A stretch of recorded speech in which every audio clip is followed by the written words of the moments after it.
And then there was the charge of the Light Brigade. Miscommunicated orders. The valley they rode into was flanked on 3 sides by cannon. It was not a tactical maneuver. It was suicide. A French marshal observing the charge reportedly said, "It is madness. By any rational measure, it was a catastrophic blunder, a failure of command that sent brave men to pointless deaths." And yet, Alfred Lord Tennyson published a poem that transformed the disaster into legend. There's not to make reply.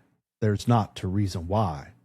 There's but to do and die. Consider what this poem does. It transforms obedience unto death into the highest virtue. The poem celebrates courage while erasing the incompetence that made courage necessary. The blunder becomes glory. The tragedy becomes triumph. This is how propaganda works. Not by lying directly, but by framing. Consider the geometry of this system. Germany was allied to Austria-Hungary.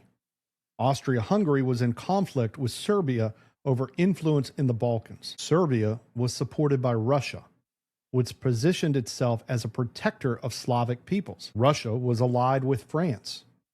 France was allied with Britain. A dispute between Austria-Hungary and Serbia would automatically engage Russia. Russian mobilization would trigger German mobilization against Russia. German mobilization would trigger French mobilization, and French engagement would draw in Britain. A local Balkan quarrel could, through alliance logic alone, produce a war spanning from the English Channel to the Ural Mountains.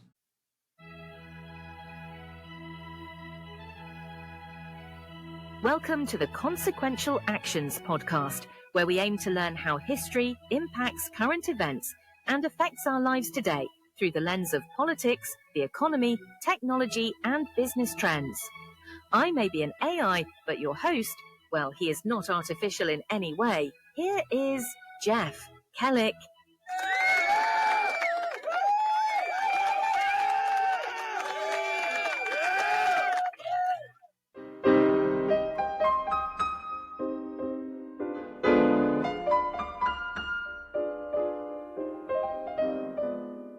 On the evening of August 3rd, 1914, Sir Edward Grey stood at his window of the British Foreign Office. Below him, lamplighters were making their rounds through St. James Park. Grey turned to a colleague and spoke words that would echo through history.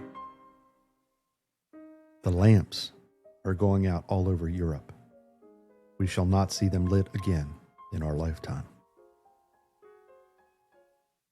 The next day, Britain declared war on Germany. Within a week, the great powers of Europe, nations that had known a century of relative peace, were locked in a conflict that would kill 20 million people, collapse 4 empires, and plant the seeds for an even greater catastrophe to come. How did this happen?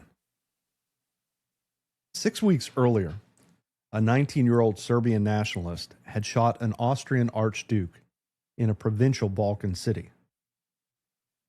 The archduke was not beloved. The city, Sarajevo, was obscure to most Europeans. The assassin, Gavrilo Princip, was a teenager with a pistol and a cause. And yet, from this single act, the world burned, and burned for over a century. The answer lies not in the assassination itself, but in the system. The web of alliances, imperial rivalries, and automatic commitments that the European powers had constructed over decades. It was a system designed for security that produced catastrophe. A system of defensive alliances that guaranteed offensive war. A system in which the rational response of each actor to the previous move produced collective suicide. It was precisely the system that Washington, Jefferson, and Madison had warned Americans to avoid. Today, we examine that system, how it was built, how it functioned, and how it failed. We trace the imperial rivalries from the Crimean War to the Scramble for Africa, We follow the great game across the mountains of Afghanistan. We watch the alliance system lock into place, tripwire by tripwire, until a single spark could ignite a continent. And we ask the question the founders would have asked. What does any of this have to do with America? And why, despite their warnings, did we eventually join?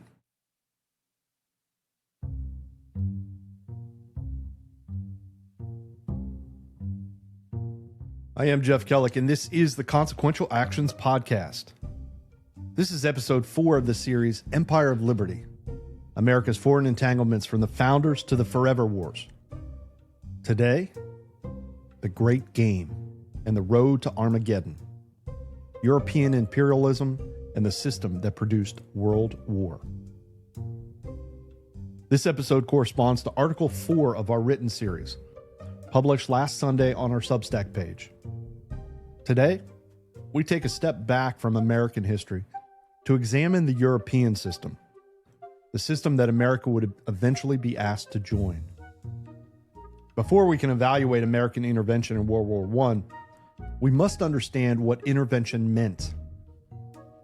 Entering a network of imperial rivalries and automatic alliance commitments that had developed over more than half a century. As always, this podcast expands on themes from the article, provides additional primary sources, and addresses complexities that the written format cannot fully explore. And a note before we begin. This episode covers the machinery of empire, including colonial atrocities in Africa that remain difficult to discuss.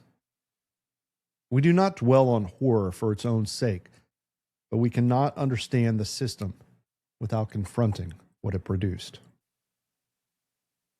So, let us begin.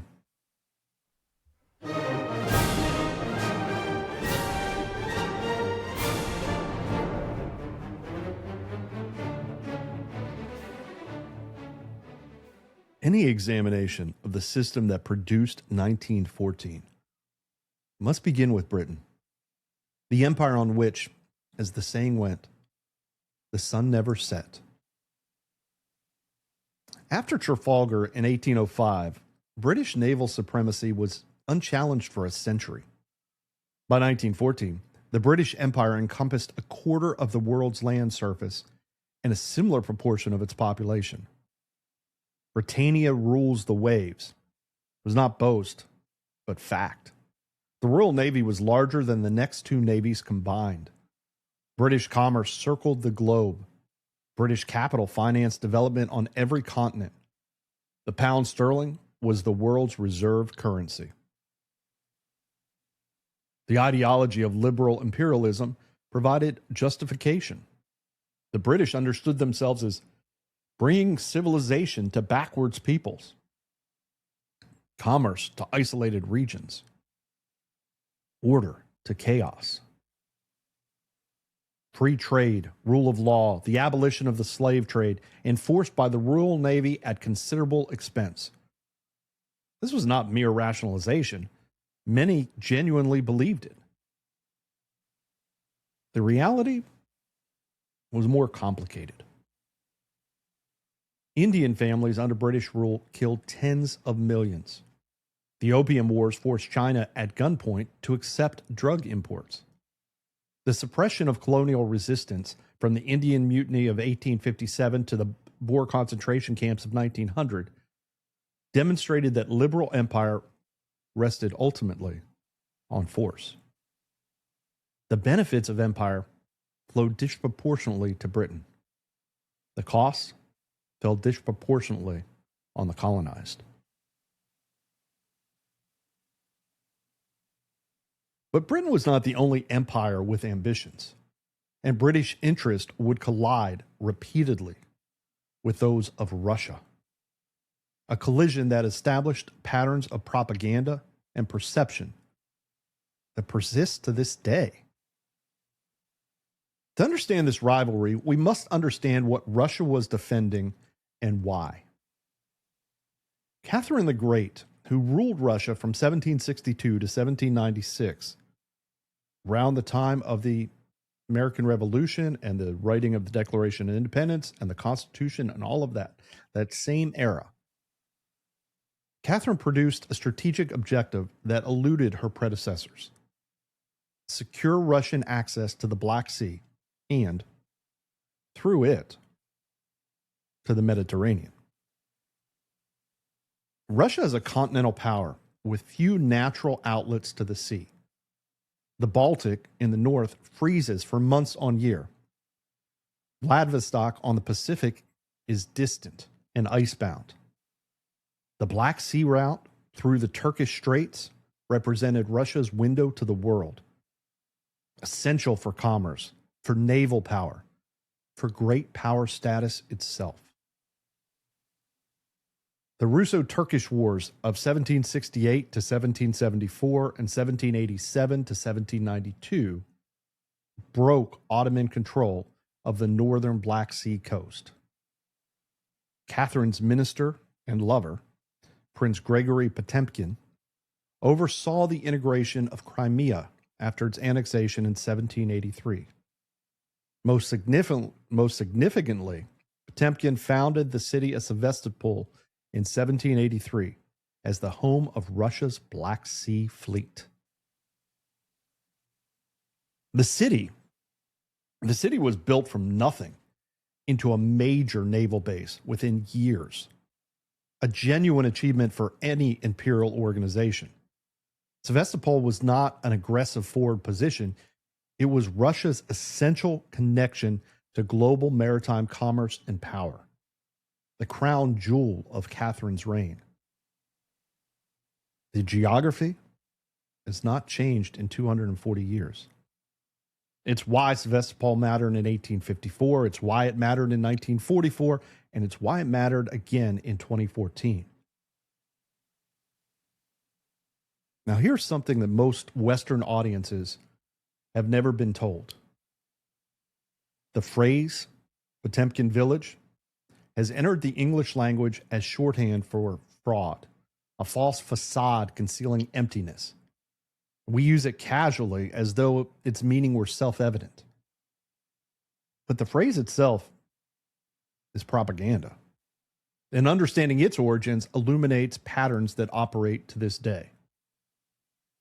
The term derives from a story that Potemkin constructed fake villages along Catherine's 1787 tour of the newly acquired Crimean territories.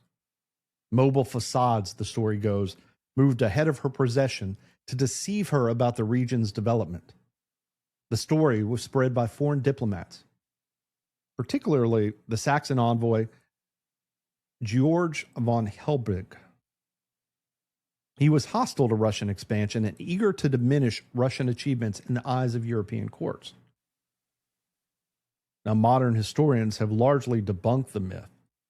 The villages were real. They were decorated for the Empress's visit, as any jurisdiction would prepare for the head of state's tour. But they were not fabrications.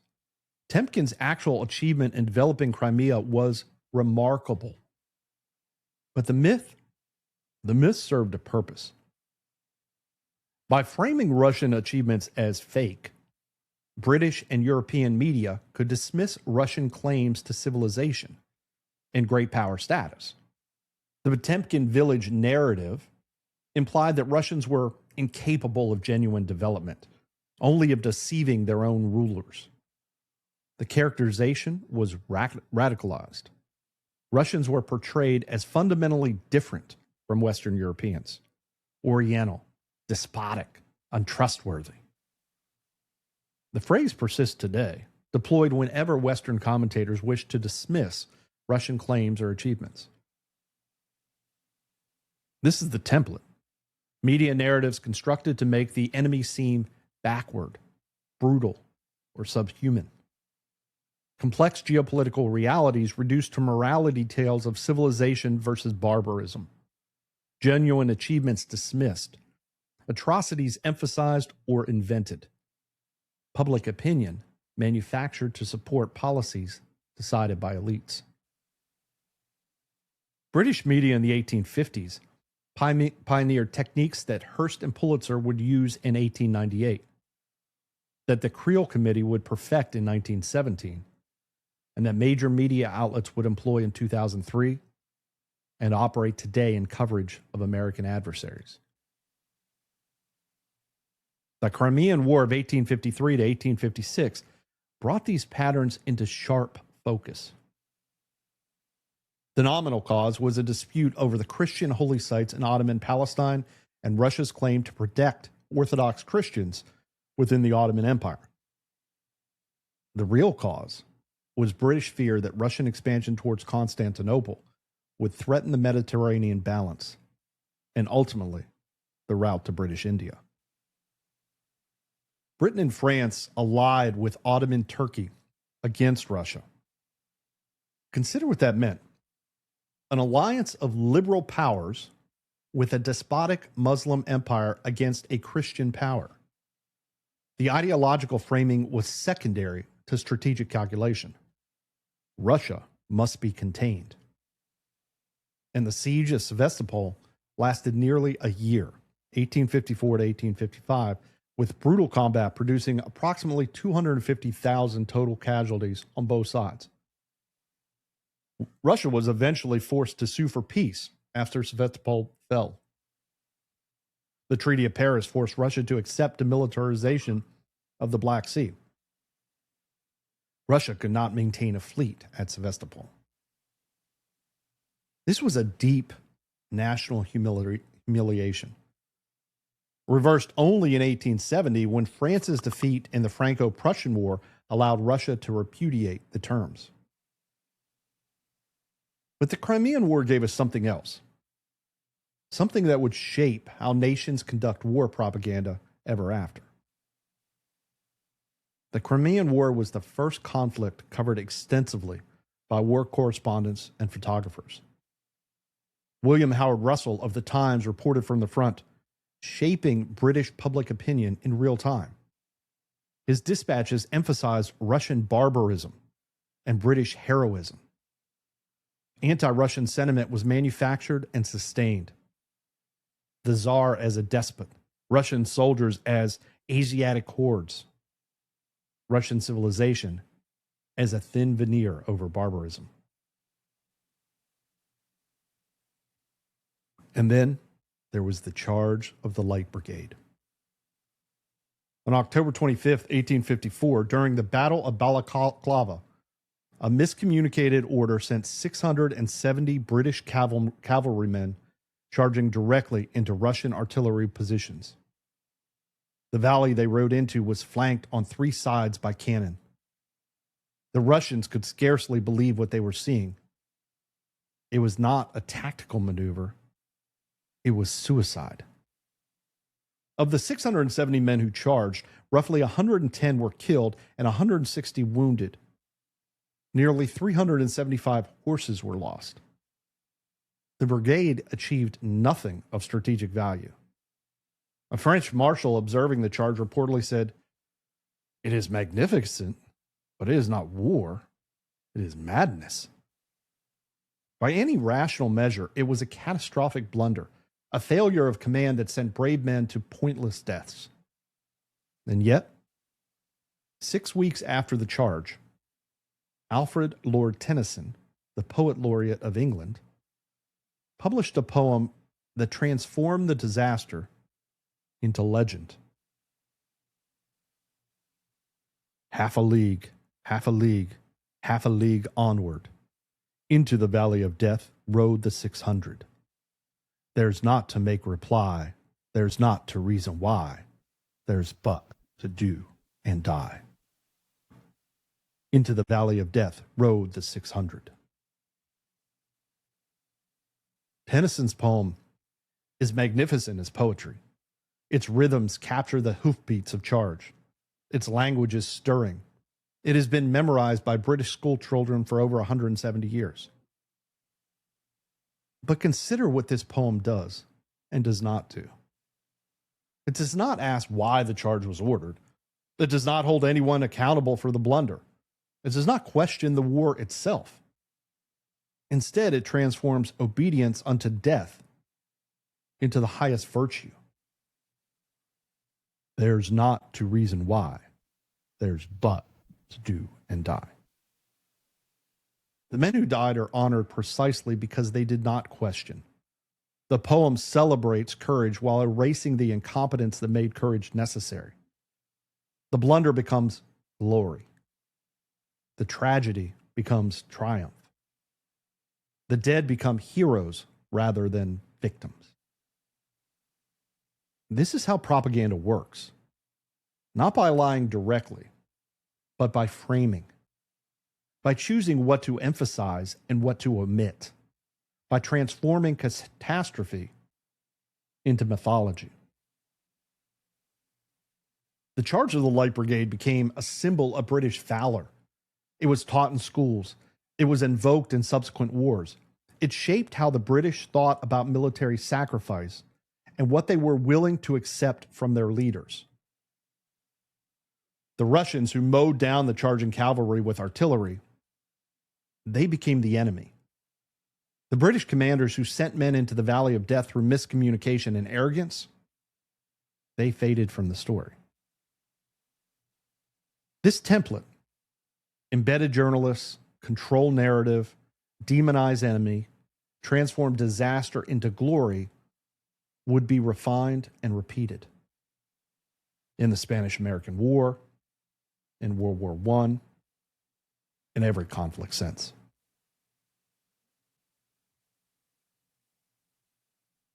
Russia remembered the lessons of 1856. The Western powers would ally with anyone, including the Ottomans, to contain Russian access to the Mediterranean. The lesson for Russian strategic culture, a lesson reinforced across generations: the West is hostile. Encirclement is the constant threat. Sevastopol's significance did not change over the following 160 years. When the Soviet Union collapsed in 1991, Russia's Black Sea Fleet remained based at Sevastopol under lease from the newly independent Ukraine. When NATO and European Union began expanding eastward, when Western institutions began courting Ukraine, Russians saw the pattern repeating. The Western alliance, they believed, was moving towards Sevastopol once again. Putin's seizure of Crimea in 2014 was illegal under international law, but it was not irrational. It was not unprovoked. It was the move Russian strategists had warned about for 20 years. The move any Russian government would likely have made under similar circumstances. In the Western media coverage of the 2014 crisis, it employed the same framing as 1854. Russian aggression, Western innocence, no context for Russian security concerns. The question for American is this: British hostility to Russia in the 1850s served British imperial interest, control of the Mediterranean route to India. Does American hostility to Russia in the 2020s serve American interests? Or have we inherited British assumptions that no longer apply? The Potemkin village sneer is 230 years old. How much of our Russia discourse is inherited propaganda rather than fresh analysis?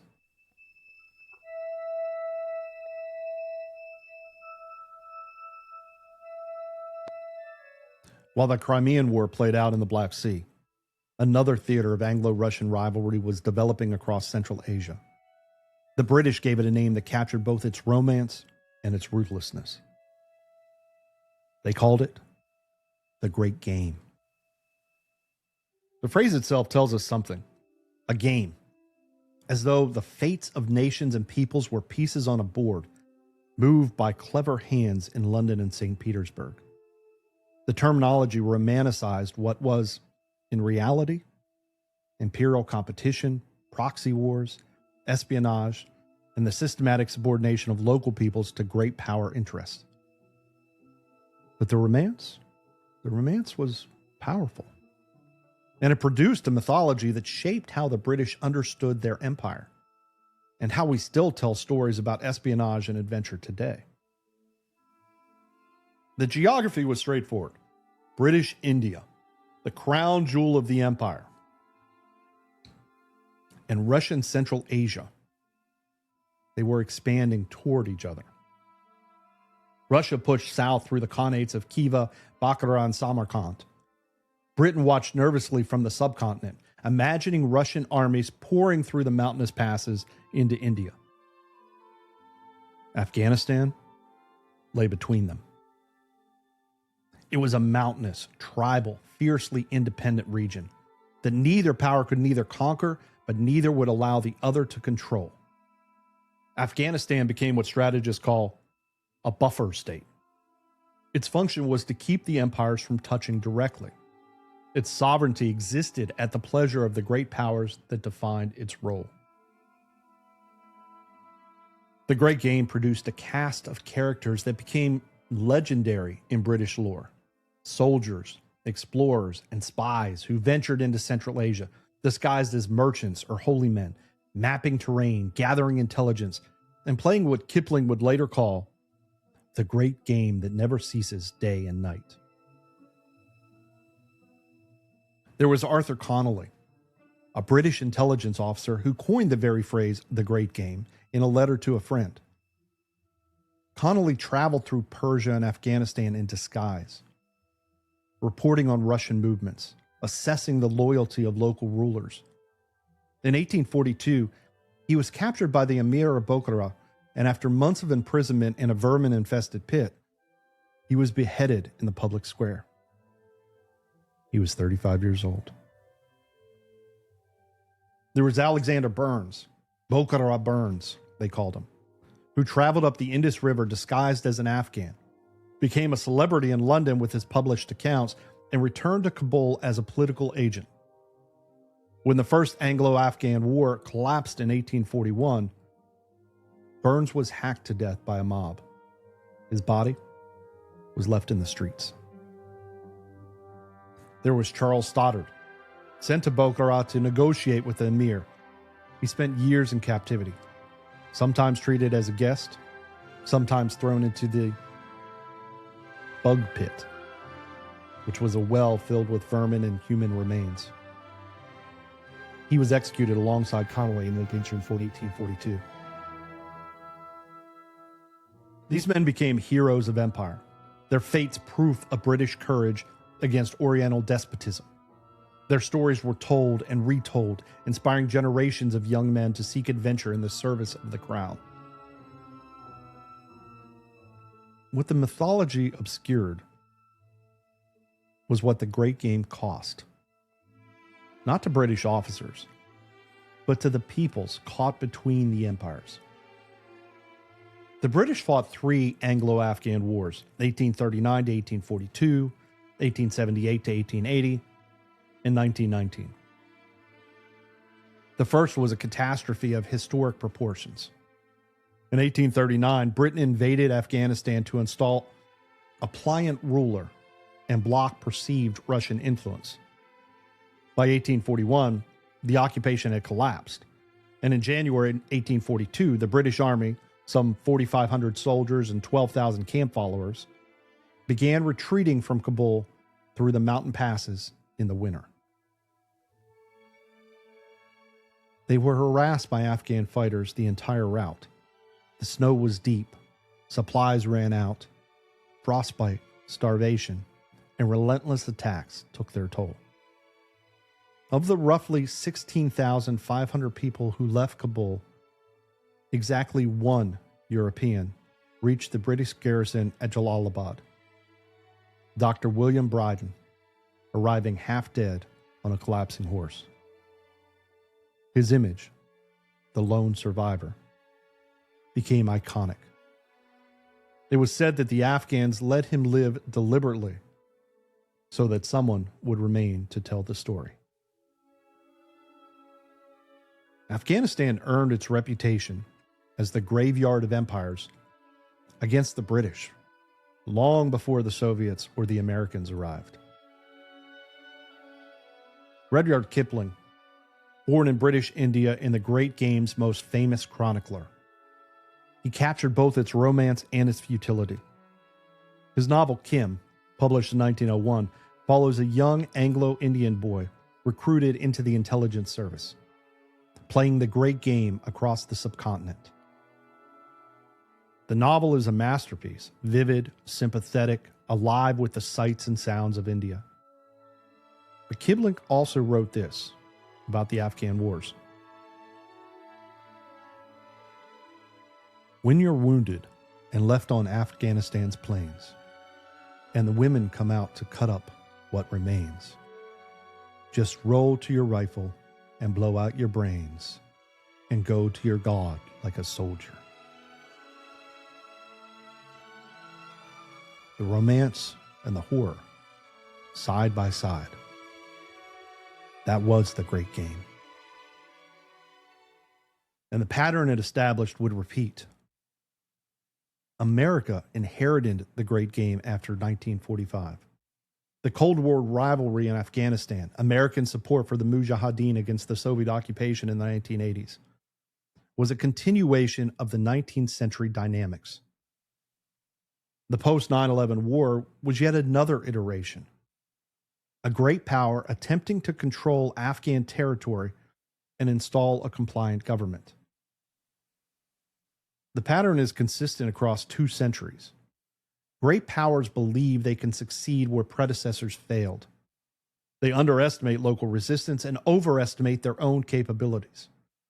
They pour blood and treasure into efforts that accomplish little. They eventually withdraw, having changed nothing fundamental. The British knew this history. The Soviets knew it. The Americans knew it, or should have. And yet the pattern repeated.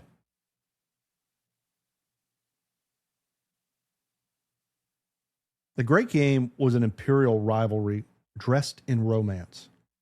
The scramble for Africa was imperialism stripped to its brutal essence.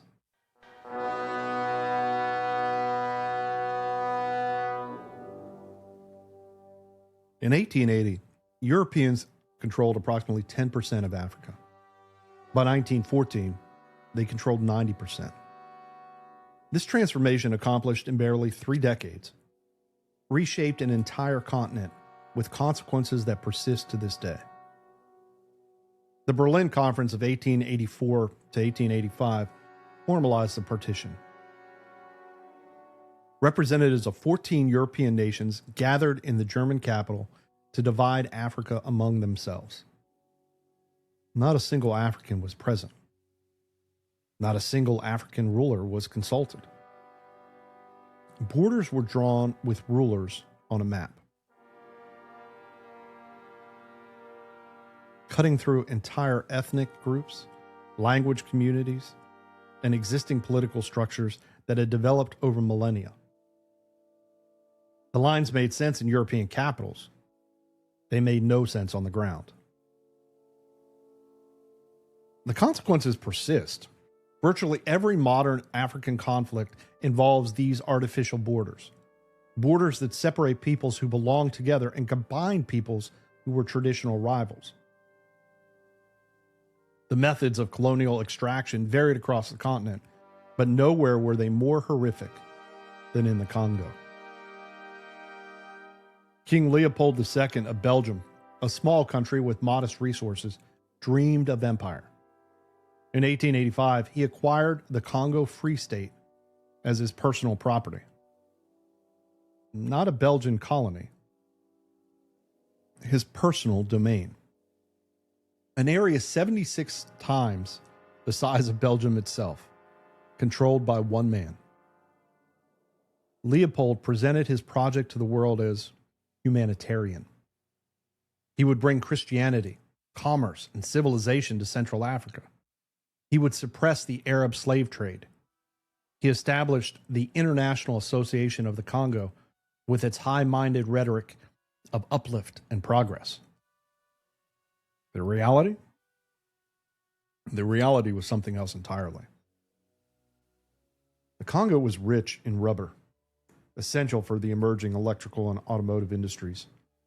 Leopold's regime transformed Congo into a forced labor camp on a continental scale.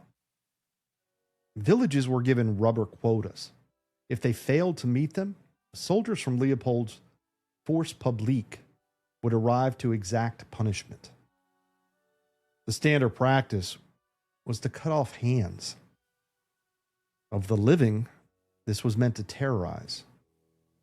Of the dead, it was meant to prove that the bullets had not been wasted. Soldiers were required to produce severed hands to account for their ammunition used. Hostage-taking was systematic. Women and children were held in chains until men delivered their rubber quotas. Those who resisted were killed. Those who fled saw their villages burned. The population of Congo when Leopold took control is estimated at roughly 20 million. By the time international outrage forced Belgium to take the colony over in 1908, it had fallen by half. 10 million dead from murder, starvation, disease, and a collapsing birth rate as families were torn apart. Joseph Conrad traveled to the Congo in 1890 as a steamboat captain. What he witnessed inspired Heart of Darkness, a novella that captured the moral void at the center of the Imperial project. The horror, Conrad's Kurtz whispers at the end. The horror. Leopold II never set foot in the Congo. He died in 1909, one of the richest men in Europe, having built monuments and palaces across Belgium with his rubber fortune. Today, statues of Leopold still stand in Belgian cities, though some have been recently removed or vandalized, as Belgians slowly reckon with what was done in their king's name. Elsewhere in Africa, other horrors unfolded. In German Southwest Africa, modern Namibia, the Herero and Nama peoples rose against colonial rule in 1904. The German response was extermination. General Lothar von Trotha issued an order. Within the German borders, every Herero, with or without a gun, with or without cattle, will be shot. I will no longer accept women and children. I will drive them back to their people, or I will shoot them. The Germans drove the Herero into the Omeki Desert to die of thirst. Survivors were placed in concentration camps. The term itself was new. There, mortality rates approached 50%. Of approximately 80,000 Herero, only 15,000 survived. The Nama suffered proportionally similar losses. This was the first genocide of the 20th century. The methods pioneered there, concentration camps, systemic starvation, racial extermination. These methods would be refined in Europe 40 years later. These were not aberrations. They were the logic of imperial extraction carried to its conclusions. The normalcy of racial violence in imperial systems. The assumptions that colonized peoples existed to serve colonizer interests. Enabled atrocities that would have been unthinkable against European populations. Until they were committed against European populations. The scramble for Africa intensified great power rivalries back in Europe. Each power watched the other's acquisition with alarm. Each believed that the balance of power required matching rivals' expansions. The Fashoda incident of 1898 brought Britain and France to the brink of war over a remote Sudanese outpost. The Morocco crisis of 1905 and 1911 pitted Germany against France, with Britain backing France, not because Morocco mattered intrinsically, but because the alliance system required support. Colonial competition fed metropolitan suspicion.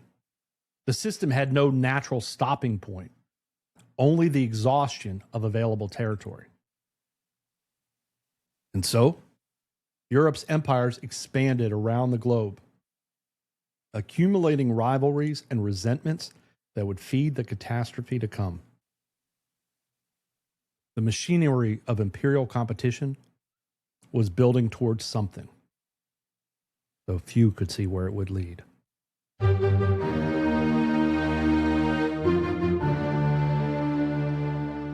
The imperial rivalries we have traced in Crimea, in Central Asia, in Africa, did not remain isolated competitions. Over several decades, they hardened into something more dangerous.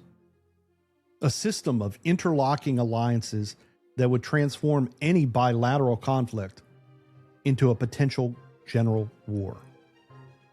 This was precisely what Washington meant by entangling alliances, commitments made in one context that create obligations in another, binding a nation's fate to decisions made by others.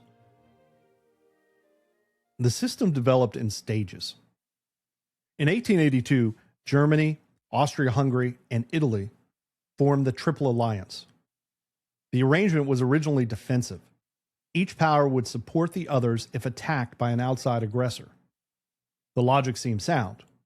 Germany, newly unified in 1871 and industrially powerful, sat at the center of Europe, strategically encircled between a vengeful France to the west and a vast Russia to the east.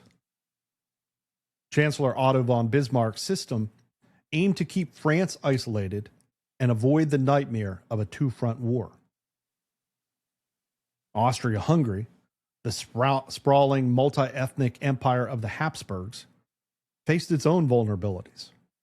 Containing Germans, Hungarians, Czechs, Poles, Ukrainians, Romanians, Croats, Serbs, Slovenes, and others, the empire was held together by the Habsburg dynasty and little else.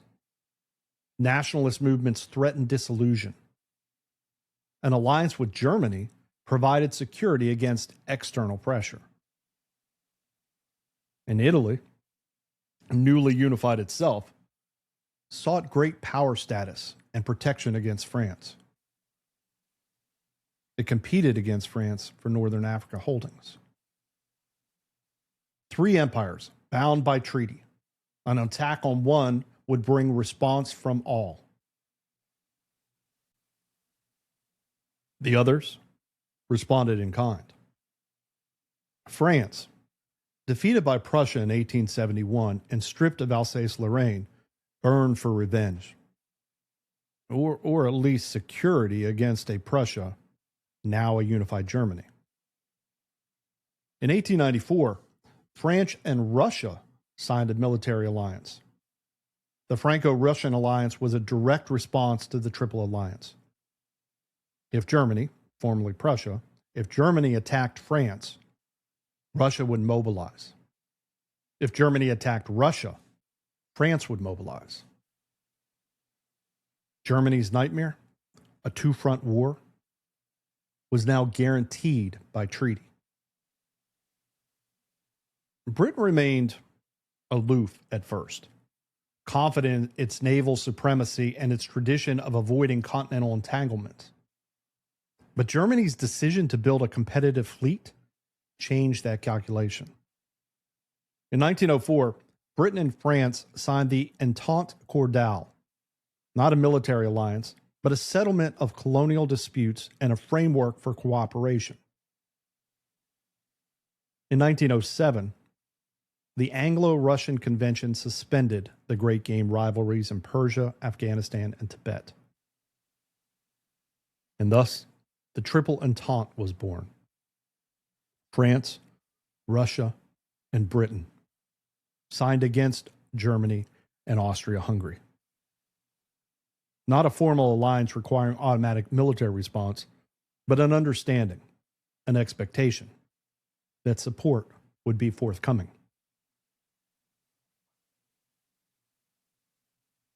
Consider the geometry of this system. Germany was allied to Austria-Hungary. Austria-Hungary was in conflict with Serbia over influence in the Balkans. Serbia was supported by Russia, which positioned itself as a protector of Slavic peoples. Russia was allied with France. France was allied with Britain. A dispute between Austria-Hungary and Serbia, two nations most Americans in 1914 could not have found on a map, would automatically engage Russia. Russian mobilization would trigger German mobilization against Russia. German mobilization would trigger French mobilization, and French engagement would draw in Britain. A local Balkan quarrel could, through alliance logic alone, produce a war spanning from the English Channel to the Ural Mountains. Each alliance was a defensive in intent. Each nation joined to increase its security, but the system as a whole made everyone less secure. Defensive alliances meant that attack on one would trigger response by all. Any local conflict could cascade into general war. The system had no brakes, only accelerators. Washington's warning? Vindicated. Why? Washington had asked. By interweaving our destiny with that of any part of Europe, entangle our peace and prosperity in the toils of European ambition, rivalship, interest, humor, or caprice. Here was the answer made flesh. Here was the entanglement produced. A continent wired with tripwires, where the stumble of one would bring all crashing down. If the alliance system was the mechanism of escalation, the Balkans were the trigger. The Ottoman Empire, once stretching from Hungary to Arabia, from Algeria to the Persian Gulf, was dying. For a century, it had been called the sick man of Europe, losing territory to independence movements and great power predation alike. Its Balkan provinces were breaking away. Greece had won its independence in 1832. Serbia, Bulgaria, Romania, and Montenegro followed. Each new nation had claims on remaining Ottoman territory and on each other. Ancient grievances and competing nationalism made the region a kaleidoscope of conflicts. Austria-Hungary and Russia competed to fill the vacuum. Austria-Hungary, fearing Slavic nationalism within its own borders, sought to prevent the emergence of a powerful South Slavic state. Russia positioned itself as protector of Orthodox Christians and Slavic peoples, supporting Serbian ambitions. The Balkan Wars of 1912 and 1913 demonstrated the explosive potential. The First Balkan War, the Balkan League, Serbia, Bulgaria, Greece, and Montenegro, united to strip the Ottoman Empire of its remaining European territories. They succeeded beyond expectation, driving the Ottomans nearly to Constantinople. In the Second Balkan War, the former allies turned on each other, fighting over the spoils. Bulgaria attacked Serbia and Greece. Romania and the Ottoman Empire piled on against Bulgaria. Serbia emerged from these wars enlarged and ambitious. It had doubled in size. It had dreamed of uniting all South Slavs, including those under Habsburg rule, into a greater Serbia. Russia backed Serbian ambitions. Austria-Hungary viewed Serbian nationalism as an existential threat. The empire contained millions of South Slavs, Croats, Slovenians, Bosnians, Serbs. An independent, successful Serbia might inspire separatism, might tear the empire apart from within. The stage was set. A Balkan crisis would activate the alliance system. The alliance system and Balkan tensions were compounded by an arms race that made each power fear the other's preparations and prepare in turn. In 1906, Britain launched HMS Dreadnought, a battleship so advanced that it rendered all previous warships obsolete overnight. Its combination of heavy guns and steam turbine propulsion set a new standard. Older ships, no matter how numerous, became second-rate. The naval arms race that followed was unlike any previous competitions. Previous advantages counted for nothing. Every nation started from zero in the Dreadnought era. Germany's decision to build a competitive battleship fleet, the Tirpitz program, named for Admiral Alfred von Tirpitz, appeared in London as an existential threat. Britain was an island nation with a global empire. Its survival depended on naval supremacy.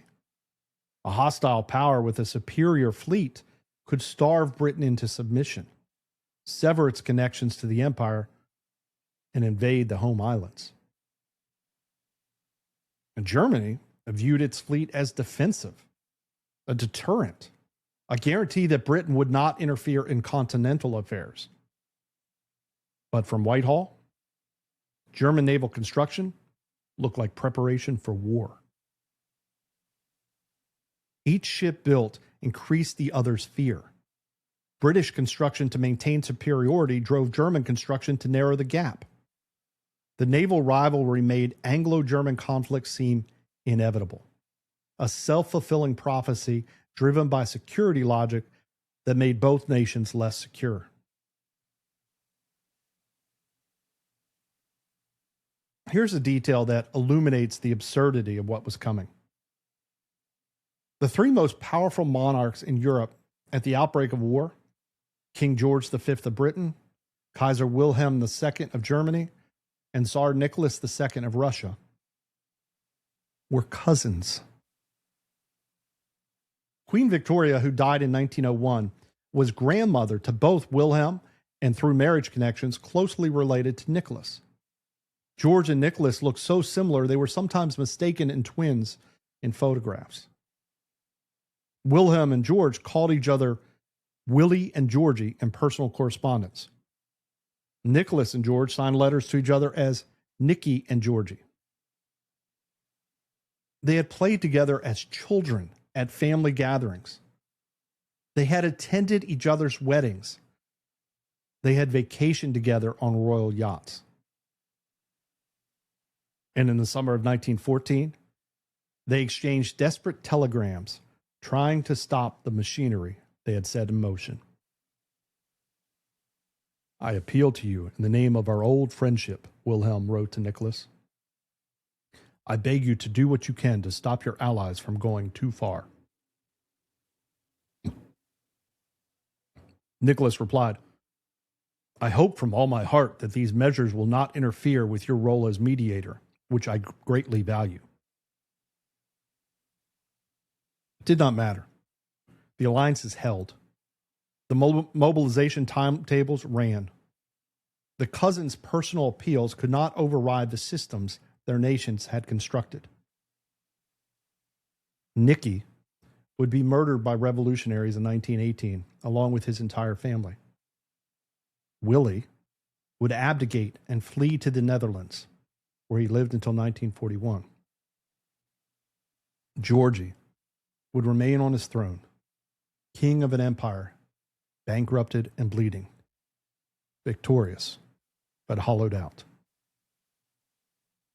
The family ties that connected Europe's royalty could not prevent the catastrophe. The system was stronger than the men who nominally ruled it. And so, by 1914, the pieces were in position. An alliance system that guaranteed escalation, a Balkan tinderbox that guaranteed crisis, an arms race that guaranteed suspicion, mobilization plans that guaranteed speed would override diplomacy. All that was needed was a spark.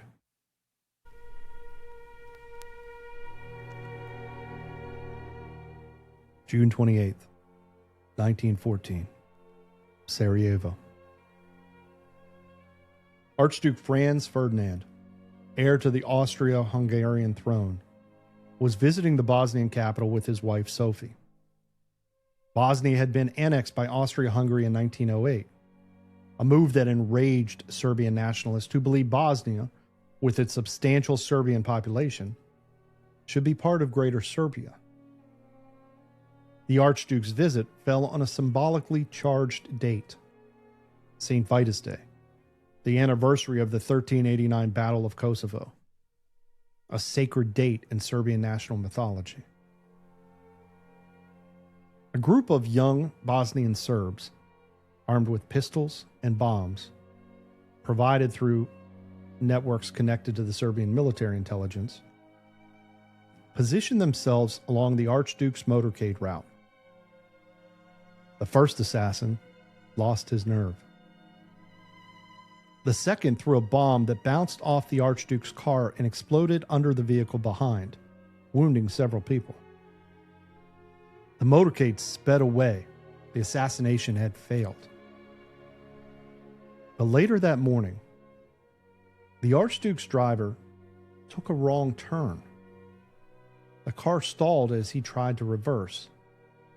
And there, by pure chance, stood 19-year-old Gavrilo Princip, one of the failed conspirators.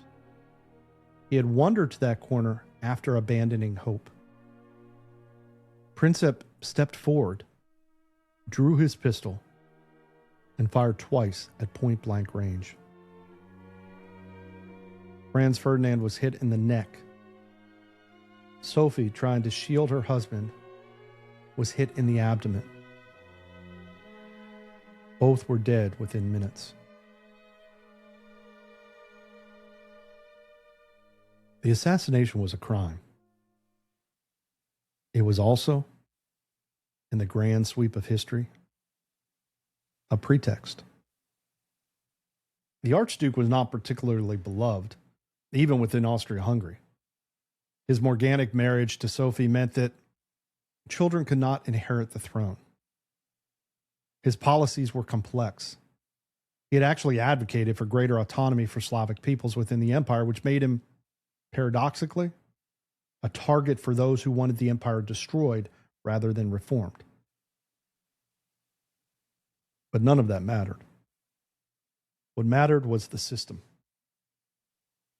Austria-Hungary blamed Serbia, with some justification given the involvement of the Serbian intelligence networks.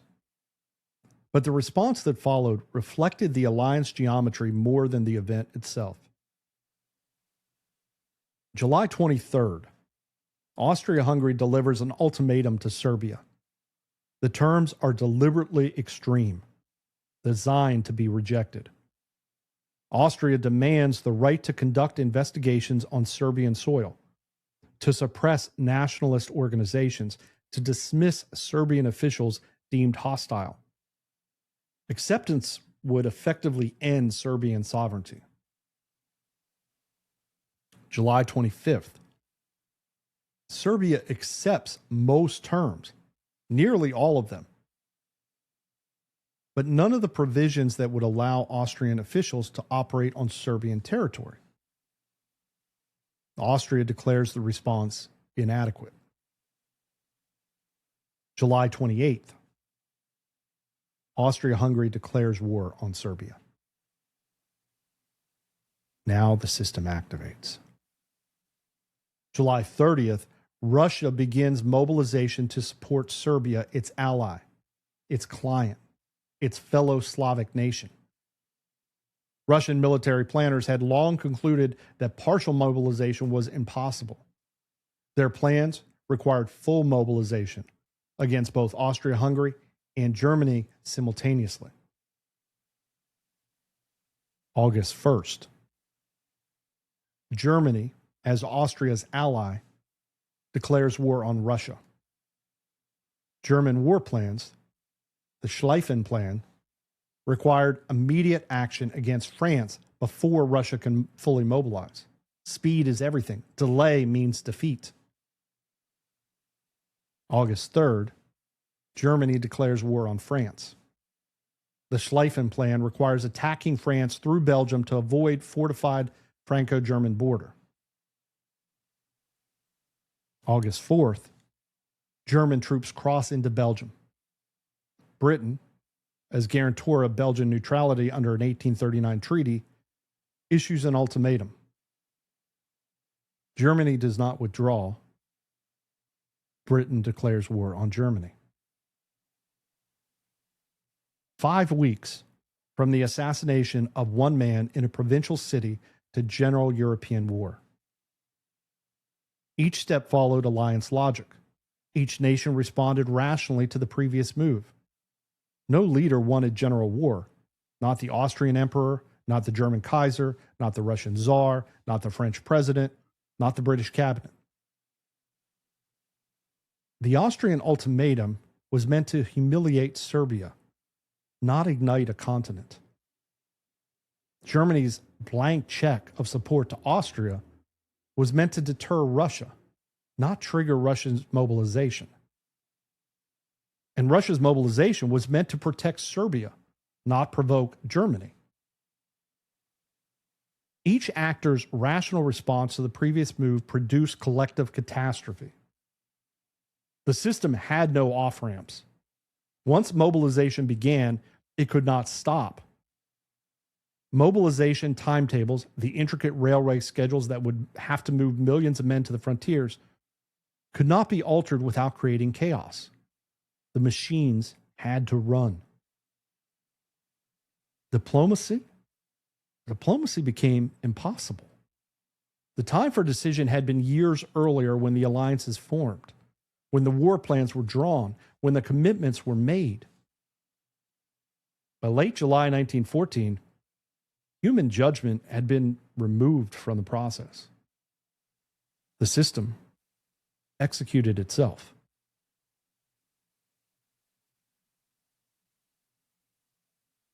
What can we draw from this catastrophe? The founders would have recognized immediately what happened in the summer of 1914. They had warned precisely against this dynamic, warned in terms that now seem prophetic. First, alliance systems create automatic escalation. Commitments made in peacetime bind nations in ways that remove human judgment from crisis response. By the time crisis arrives, the decisions have already been made years or decades earlier by men who could not foresee the circumstances in which their commitments would be invoked. Second, local conflicts can trigger system-wide war. A dispute between Austria-Hungary and Serbia, two nations of no inherent concern to Britain, France, or even Germany, produced a conflagration that killed 20 million people. Alliance geometry transformed a Balkan assassination into world war. Third, defensive alliances become offensive in practice. Every alliance in the system was formed for security. Every nation joined to make itself safer. Together, they produced the greatest catastrophe in human history to that point. The pursuit of security through alliance produced a radical insecurity for all.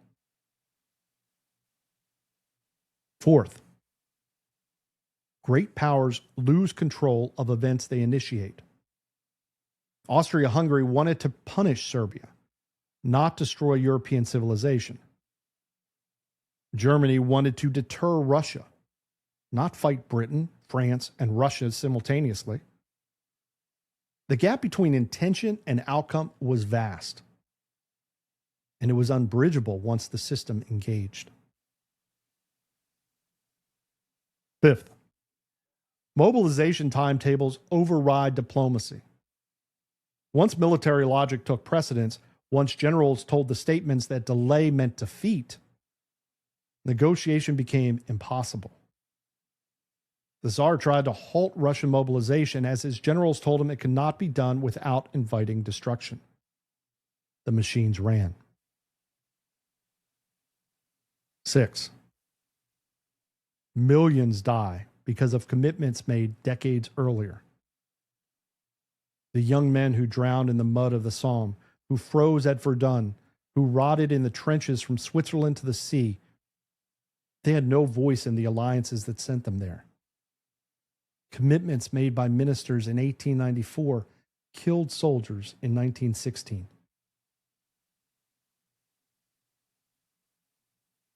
This was the system America was being asked to join. For nearly 3 years, Americans watched the slaughter from across the Atlantic. They debated whether it was their concern. The Atlantic was wide. America could trade with whomever won. German victory would change the balance of Europe. But would it threaten American security? The founders' advice was clear. Stay out of European quarrels.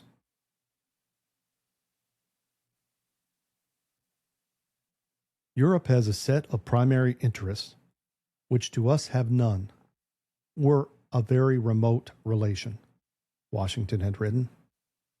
Hence, she must be engaged in frequent controversies, the causes of which are essentially foreign to our concerns. The catastrophe of 1914 vindicated that counsel. Why would America want any part of this system?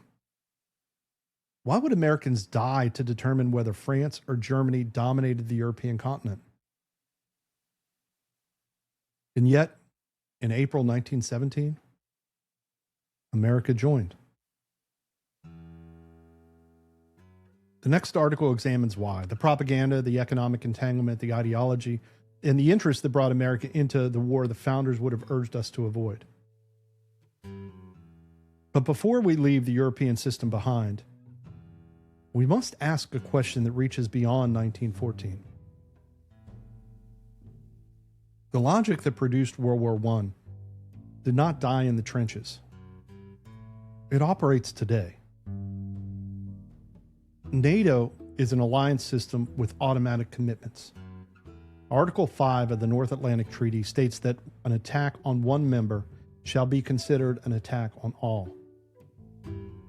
32 nations are now bound by this tripwire, from the United States and Canada to Poland and the Baltic states, from Turkey to Norway.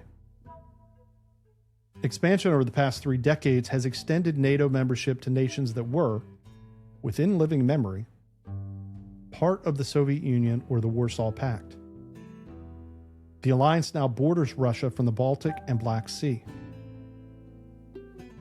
A dispute in the Baltics over a Russian-speaking minority, a border incident, a provocation real or perceived, could activate Article 5. The United States has pledged to treat an attack on Estonia or Latvia as an equivalent to an attack on American territory. Is this wise? Have Americans debated it? Do they understand what they have committed? The founders would ask, whose interest does this serve? Does extending American security guarantees to territories bordering Russia make Americans more safe? Or does it create the very tripwires that produced 1914? I do not ask these questions to provide easy answers. Alliances can deter aggression. NATO may have prevented wars that would otherwise have occurred. The world of 2025 and 2026 is not the world of 1914. But the questions must be asked. The logic of alliance, the automatic commitment, the removal of judgment from crisis response, the binding of a nation's fate to decisions made by others, that logic has not changed.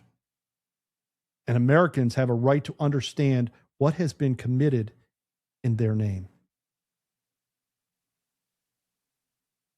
The European system of 1914 was constructed by empires pursuing imperial interests through alliance structures that removed human judgment from escalation process. The war it produced was not in any nation's genuine interest. It destroyed the European order it was meant to preserve. It killed a generation. And it planted the seeds of a worse catastrophe 20 years later. And America joined it. Not in 1914, but in 1917. And then again, more permanently, in 1949. The question we must carry forward, if the European system was this destructive, this irrational, this removed from any nation's actual interest, why did America join it? Whose interests were served by America's entry? And have we ever really left?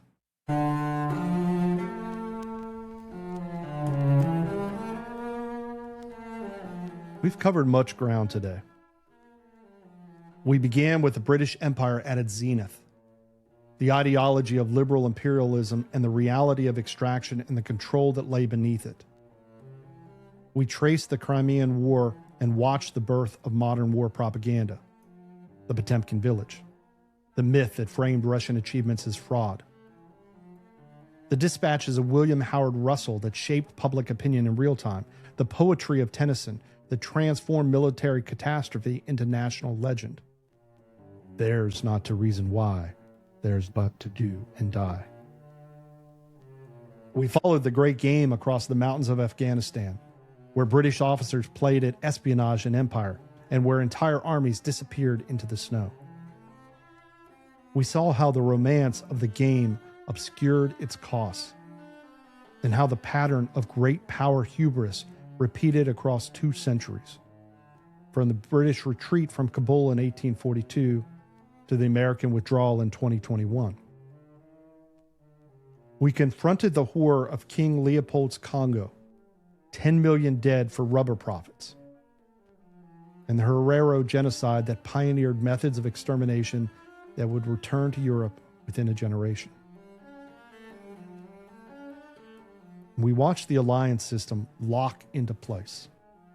The Triple Alliance, the Triple Entente, the web of commitments that bound nations to decisions made by others. We saw the Balkans become a powder keg, the naval arms race feed mutual suspicion, and the royal cousins, Nicky, Willie, and Georgie, exchanged desperate telegrams as the machinery of war ground into motion beyond their control. And we traced the July crisis, day by day, as a single assassination activated a system that no one could stop, producing, in 5 weeks, a war that would kill 20 million and shatter the world the founders knew. This was the system Washington warned against. This was what entangling alliances produced. And this was the system America would be asked to join, first in 1917 and then more permanently after 1945. As we end today, consider this. The alliance of 1914 was designed to prevent war through deterrence, the certainty that attack on one would bring response by all. Instead, it guaranteed that any war would become general war. Does NATO's Article 5 create security? Or does it create the tripwires that produced 1914? How would we even know the difference? The Crimean War established narratives about Russian aggression and barbarism that persist 170 years later. The phrase Potemkin village still appears in Western commentary. How much of our current discourse about Russia is inherited propaganda rather than fresh analysis? How do we distinguish between genuine threat assessment and manufactured consent?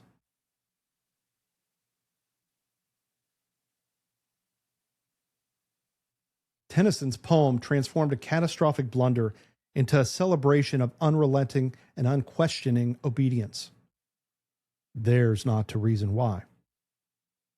What other military disasters have been mythologized in similar ways?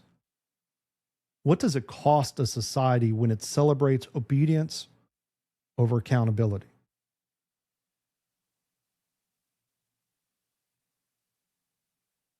And the royal cousins, who ruled Britain, Germany, and Russia in 1914, could not stop the war despite their personal relationships and desperate appeals. The system was stronger than the men who nominally controlled it. Are there systems today, military, financial, technological, that have grown beyond the control of those who created them?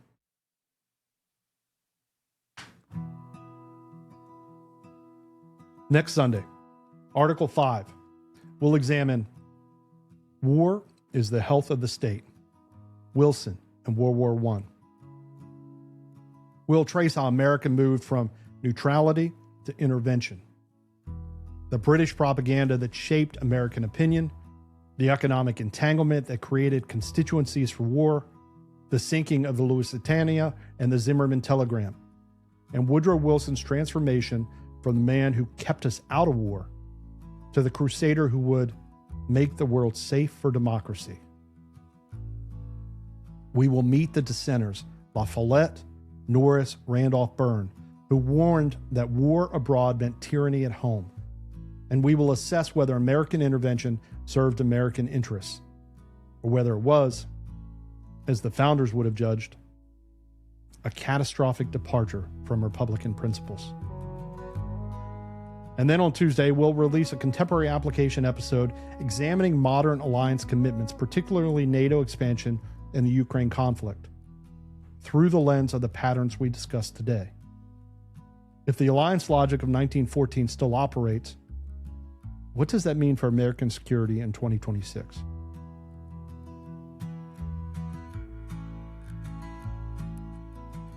I am Jeff Kellick, and this had been episode 4 of Empire of Liberty, America's Foreign Entanglements from the Founders to the Forever Wars on the Consequential Actions podcast. If you have enjoyed this episode and want to follow this series, please subscribe to our Substack page at consequentialactions.com, where you'll find all written articles as well as our previous series on the General Welfare Clause and the New Leviathan. Subscribers to the Substack page get access to these videos one day early. You can also subscribe to our YouTube channel at Consequential Actions Podcast for video versions of all podcast episodes. Join the conversation, add some comments, tell us whether or not you like the episode. And follow me on X at @JKellick for updates, discussion, and announcements. We'll continue to post articles and welcome your participation. Until next time, have a great day.